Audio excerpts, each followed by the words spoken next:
1.1 ရဲ့number 1ရဲ့ A လေးပေါ့အဲ့ဒါကိုဆရာက3မှတ်တန်သို့မဟုတ်5မှတ်တန်တွက်ချက်မှုစနစ်နဲ့ဆိုလေ့လာကြည့်အောင်နော်ကဲဟုတ်ပြီကဲဒါဆို number 1ရဲ့ A လေးကိုဆရာရင်တော့လေ့လာအဲ့တော့ဆရာတို့ပေးထားတာက a square minus 6a plus 10 equal to 0အဲ့တော့ဆရာတို့ကဓာကြီးကိုစာခွင်းခွဲကြည့်ဖြစ်နိုင်မလားကဲခွဲမယ် 8ရဲ့8ရဲ့10ဆိုတော့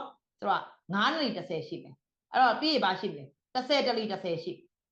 9နဲ့10ဆိုတော့နောက်ဆုံးကိရဲ့လက္ခဏာအပေါင်းဆိုပေါင်းရ9ရဲ့2ရဲ့ပေါင်း9ဒီမှာ9ဆိုတော့ဒီမှာ6ကြီးဆိုဘလို့မှအဆင်မပြေဘူး10နဲ့1နဲ့ပေါင်း17ဒီမှာလည်းအဆင်မပြေနိုင်ဘူးအဲ့ဒါဆိုဆရာတို့ဘလို့မှစာခွင်းခွဲလို့မရနိုင်ဘူးပေါ့နော်စာခွင်းခွဲလို့မရနိုင်စာခွင်းခွဲလို့မရနိုင်တော့ဆိုဘာလုပ်ကြမလဲဆိုတော့နှစ်ထပ်ကိန်းပြည့်တဲ့နည်းနဲ့ပဲသွားမယ်နှစ်ထပ်ကိန်းပြည့်တဲ့နည်းဆိုရင်တော့အလယ်ကိန်းကို2နဲ့စာခွင်းခွဲ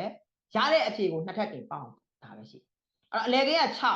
6ကို2နဲ့စာခွင်းခွဲမယ်ဆို2 3 4 6အဲ့ဒါဆရာဒီမှာရေးလိုက်တယ်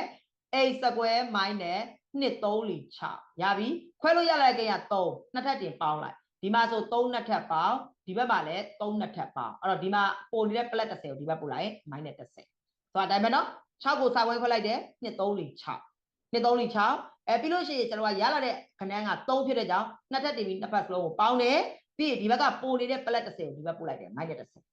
ပြီနော်ကဲဒါဆိုရင်ဒီပုံစံလေးရလာပြီဒီပုံစံမှာဆိုရင်ကြည့်ပါရှေ့ကိန်းနှစ်ထပ်နောက်ကိန်းနှစ်ထပ်ရှေ့ကိန်းရဲ့နောက်ကိန်းရဲ့မြောက်ချင်းရဲ့နှစ်ဆဖြစ်တယ်နောက်မှာတော့ဒါရှေ့ကိန်းက8နောက်ကိန်းက3မြောက်ချင်းနှစ်ဆအဲ့ဒါဆိုတော့ဆရာကသူ့ကိုနှစ်ထပ်ကိန်းဒီပုံစံပြန်ယူတဲ့အခါမှာရှေ့ဆုံးကိန်းက8ကိုရေးတယ်နောက်ဆုံးကိန်းက3ကိုရေးတယ်အလယ်ကိန်းကလက္ခဏာရေးတယ်နှစ်ထပ်အဲ့တော့ဒီဘက်ကရှင်းလိုက်ရင်3နှစ်ထပ်က4 9 minus 10ကျန်